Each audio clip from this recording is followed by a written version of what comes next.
أفراح وليالي ملاح. السلام عليكم ورحمة الله وبركاته، أهلا بيكم في حلقة جديدة من فنون الكورة مع أمين. أفراح وليلة وليالي ملاح في الزمالك وفي 100 عقبة وفي كل الإعلام والسوشيال والجمهور الزملكاوي. إيه يا عم ده كله فيه إيه؟ الزمالك أخيرا خد قطعة الأرض البديلة للقطعة القديمة، القطعة في 6 أكتوبر، وحسب ما قال وصرح مجلس إدارة الزمالك بكل طوائفه بما فيهم الرئيس الشرفي أستاذ ممدوح عباس إن الحتة مميزة وهيتعمل فيها استاد ومدينة ومول ومش عارف حاجات كتير كده، وهيكلف 38 مليون دولار. أفلح إن صدق.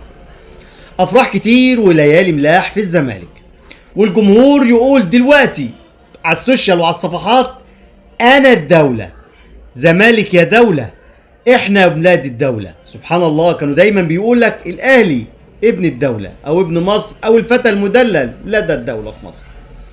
الزمالك وجمهوره فرحان، الزمالك وجمهوره هيعمل استاد، الزمالك وجمهوره إعلامه وسوشياله طالعين يعايروا الأهلوية إن إحنا هنعمل فرع جديد واستاد. تخيل، يا كحيان يا تعبان يا مريض نفسي، حضرتك هتعمل او زي ما بيقولوا استاد؟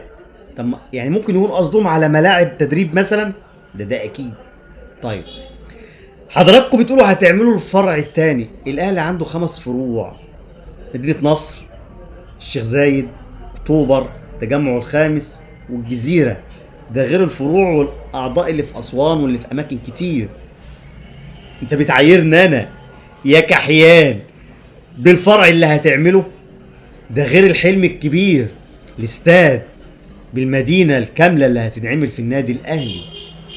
انت هتصرف 38 مليون اللي الاهلي دخل في تقريبا 400 مليون.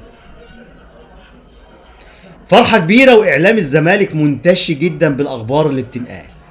بس اقول لك على المفيد بعيد عن افلح ان صدق، اقول لك على الافيد. بص، طول ما انت على ثقة كجمهور اهلي ان الناس دي عمالة تعلى وتعلى وتعلى قوي بالافاق والاحلام والطموحات دي، هتعرف ان هما هينزلوا على ما فيش. زي ما طلع البندقة من سنة وقال لك احنا في 2027 هنبقى اغنى نادي على الكرة الارضية، مديونين في 18 قضية كفقية. فده حال الزملكاوية، افلحهم ان صدقوا.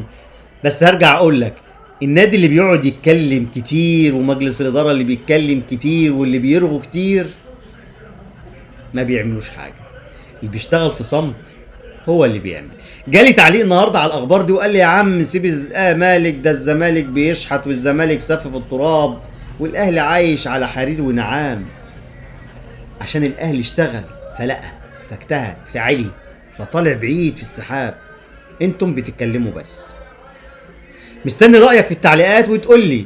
بس بالله عليك يا زملكاوي، هتلاقي طالع يقول لي واحد زملكاوي لك: انت يا جهلاوي ايش فاهمك في الكلام ده؟ اقول لك: يا بواب، يا شحات، يا نصاب، يا حرامي، يا فرقه رد سجون، يا بتوع البليله، مالكش فيه.